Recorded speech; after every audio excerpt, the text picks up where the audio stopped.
life, day to day, anger issues and stuff like that. That's where, when I was younger, I was fine at the drop of a hat. Okay. But I learned over time that in order for my peace of mind, I just look at the person that's, trying to trigger me, just say, keep on.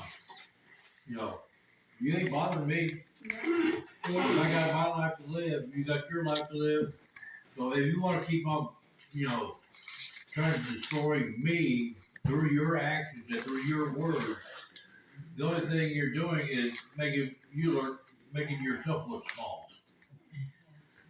Because again, I have to live with me.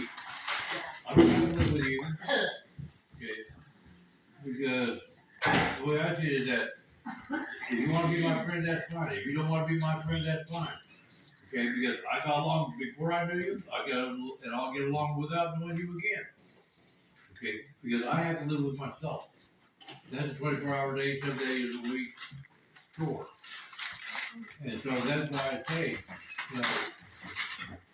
you gotta let, God come into your life, and Jesus come into your life, and you try to strive every single day, be more like Christ.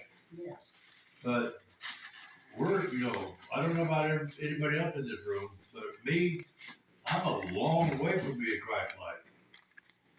Oh yeah, we are. I think several people on this room are very Christ-like.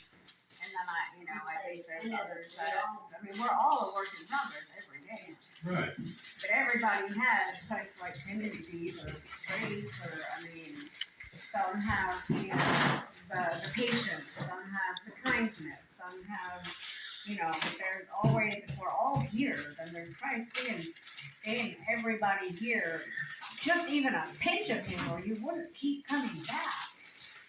Right. You come back for that, to learn more, to get more. Every time I'm here, when I even just sitting there or teaching, I learn something. I get a feeling. I get something out of it every time. That's okay. Yeah, it's about being angry and stuff and having a temper. It's good to walk away when someone is continuously causing that in you. But the Bible also says to not let bitter root take place. Mm-hmm. And God himself said, revenge is mine. I can't remember where that's at. I can't remember exactly, but I read it recently. And it just means we can't dwell on what makes us upset and bitter.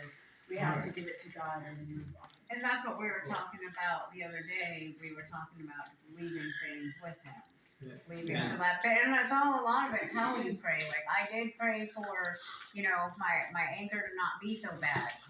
But he's very specific and funny because now my temper might not be as bad, but my trigger's so quick. And I'll fly off and then I'm like, oh shoot, why did I get that mad that fast? So I have to redirect it and say, okay God, you got my long-term anger under control, but I need that fuse to be a bit longer because I will pop off and say things and then I'm like, why did I say that? But I'm getting a little bit better about it, my reaction time. But it doesn't last as long. I can be okay. What happened Wednesday night when Holly upset me. I went home, I cried for 3 hours. I'm not even joking. I ran into a couple people at Walmart. They took one look at me and said, are you okay?